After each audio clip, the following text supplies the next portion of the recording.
Welcome, my friends.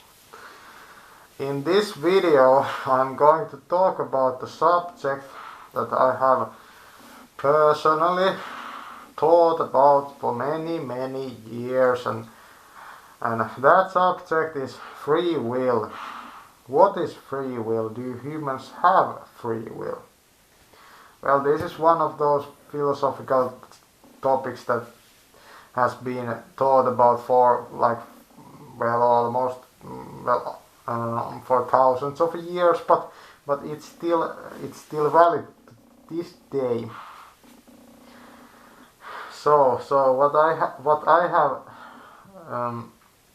thought about this subject is that if we really go deep into this, it's about what we want in life.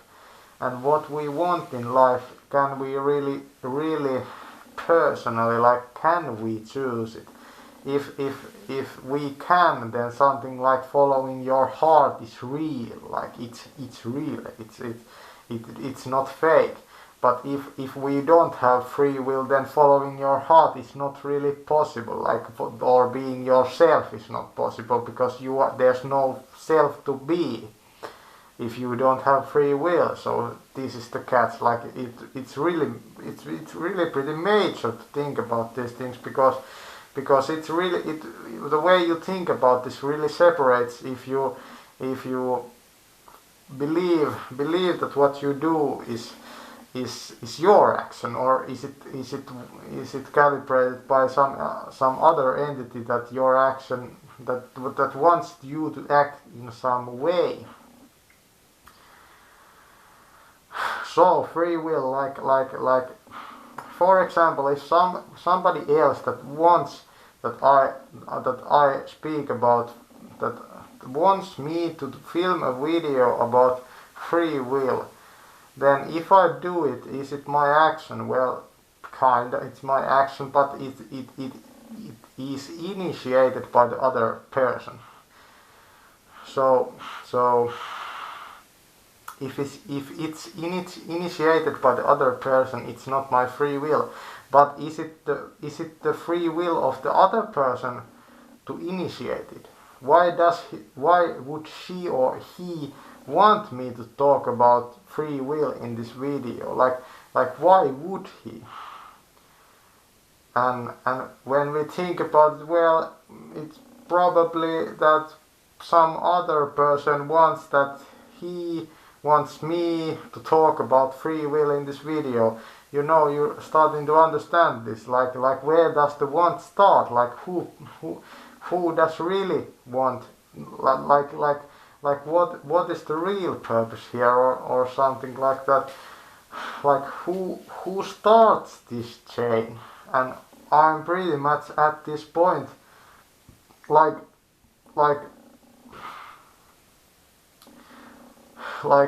I do this video? Would I film this video if I would have never even heard of will? Probably not. But where do these human behaviors really come from? And this is the most interesting part, because this if you really penetrate into this subject, you start to realize that the human organism is like a one. I don't remember who said it, but somebody has said it before. But the human organism is like one giant organism. It operates. We all operate. We do things to make other things happen that we don't know the upper level, like the whole organism. We do things to make things happen, so that we don't even know that we are doing because it causes some event that has to happen in the whole organism sense, not in your specific body organism sense, in the humanity sense, or even in the mammal sense, or what is it, like the like the subgroup of the animals that humans are part of. Like that's the point. Like we act as one in the end. There's no like so can you really say that there's free will? Well, there's free will in a sense that the organism has some kind of mission that nobody really knows. Like no individual like knows what the mission of mankind is. But mankind in the whole sense right knows it like really clearly, or something we have some direction we have to go, and this is why humans behave in the ways they behave. But here comes free will. Here comes the problem of power and free will.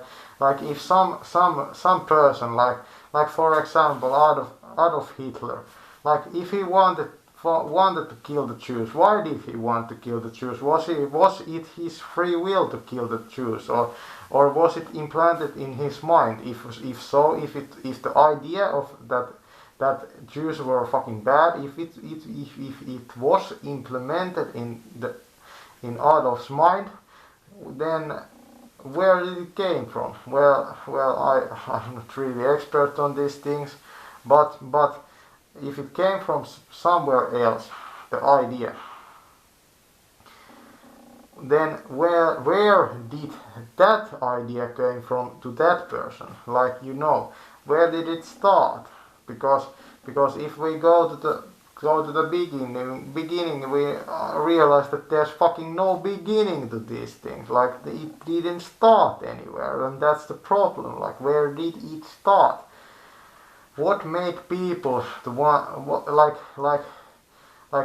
for marketing, like you don't want to buy the newest iPhone, but you still do, because the marketers make you want it. Like, it's not your really free will to buy it, but the marketers want that you buy it. But is it their will to get it sold? Well, no, it's some other person's will to get it sold. Well, it goes on and on and on, and in the end we don't even know who started these things. And this is the way to start like major movements in the humankind, because it's not about free will. It's about starting to do domino, like hitting domino. It goes. It goes. If people want the stuff, they will want it, even if it's not their free will. So in this way of looking at the world, like following your heart, like this message of like following yourself. Well, is it possible if all your wants are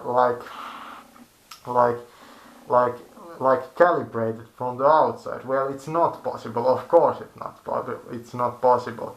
But in a sense, it's possible. Like even in this way of looking at the world, following your heart is possible, because we have I define following your heart like this.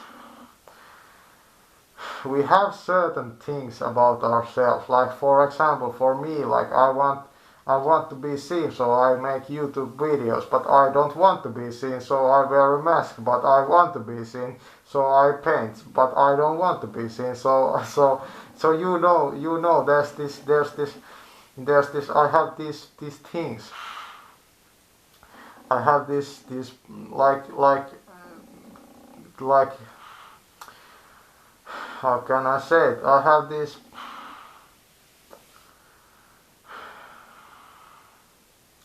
features about myself that drive me to certain behaviors. I haven't chosen them myself, but if I do things that like suit me, then I feel like myself. Of course, this is the point of following your heart. Is the point of knowing who you are in the psychological level. This this makes it so your life feels like it's your life. It's maybe it's not your free will. Maybe you are not the one that chose that life, but that life feels like it's your life because you are doing it, and you're like in essence, how do you fucking pronounce? Well, it's geared towards your heart. It's in harmony with your heart. So in that sense, following your heart is really real. Like this kind of advice is not bullshit. It's really the best way to get, really the best way to live life, because you have certain like positive sides and certain negative sides. Like for example, I'm pretty introverted, so it would be against my heart to do something like politics or something, because it would be like extroverted behavior. I wouldn't be really good at it because I don't have the faculties to be good at it. And this is the point of following your heart. And it doesn't, free will doesn't really touch it in that sense. So we are free to choose what we want, but we are not free to choose what we want. It's both at the same time and neither at the same time also. So we arrived at the conclusion that probably all the great philosophers have arrived that this paradox of like well, it's both and it's neither, and yeah. But it doesn't really matter. The results are what matters. But it's great. It's important to think about these things, because these things link very deeply into karma. If you believe in the Buddhist doctrine, and even if you don't believe in it, like karma and free will are really important, because your actions have certain consequences that you cannot you cannot escape from the consequences of your actions. So if your actions are based on free will, well, your karma is it's your fault. But if your actions are not based on free will, is your karma your fault then? Well, that's how you get masses like in the Nazi Germany to perform like hideous things, because they thought that they were not producing consequences for themselves. But everybody knows, like if you believe in the Buddhist doctrine, that you cannot escape from the fact that your actions have consequences in but there's this thought that when you reach final enlightenment, your actions have no consequences, and this is also true, but at the same time it's not true.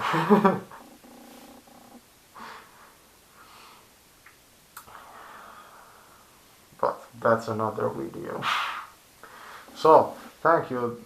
This was rambling about free will